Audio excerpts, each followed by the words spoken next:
And if I was to be asked what I think God is, I would say it's the ether, the multidimensional ether, because that's where the divine intelligence resides, without personifying it or putting a name or label on it, just leaving it as one of the great elements, the all-encompassing elements.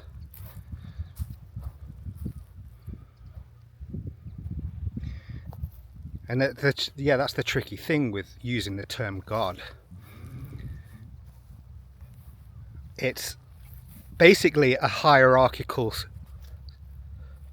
status position. Like, think of the pyramid, think of the eye in the capstone. That is God, the all-seeing eye. Both sides would agree with that, the dark and the light, that there's an all-seeing eye, but that's what you consider God to be. A creator being that's omniscient, omnipotent, there's nowhere where it's not. So it's all-seeing, isn't it? And that's above the hierarchy. That's like the pinnacle of the hierarchical structure of our human civilization, or human world, archetypally. Like, below that you get the kings and the queens, don't you? Then below that you get the kind of religious royalty leaders, like the archbishops. And then below that you get the military generals, don't you?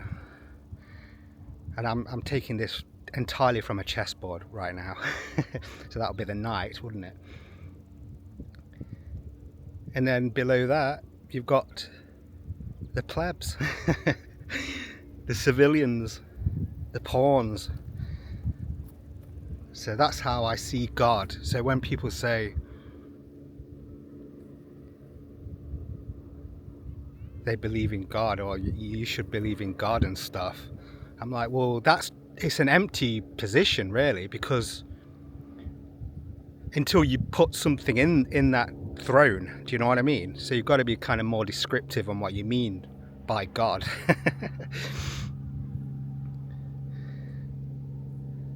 Like, if I ask you who's your God, who's that person's God? Some people put money in that throne of God, don't they? So money is their God, or government is their God, or the scientific establishment is their God. So in a sense, the atheists and agnostics are wrong. There is a God, it exists, but it is basically a status position above everything else, isn't it? So yeah, it is. It may be an empty gesture. That's why I like to use divine intelligence.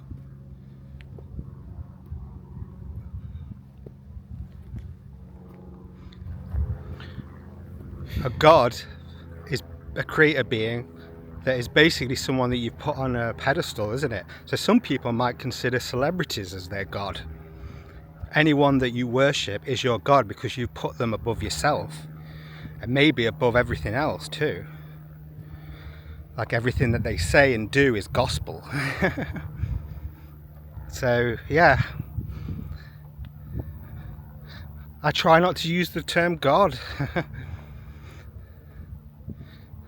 I've heard that also Jesus is just a title as well. Like, it means the anointed one. Like, that's what the word actually means. So to say that he may have been a real person with divine powers might not actually be that accurate. But that's not to say there weren't someone at that time that was operating at that high caliber to be an example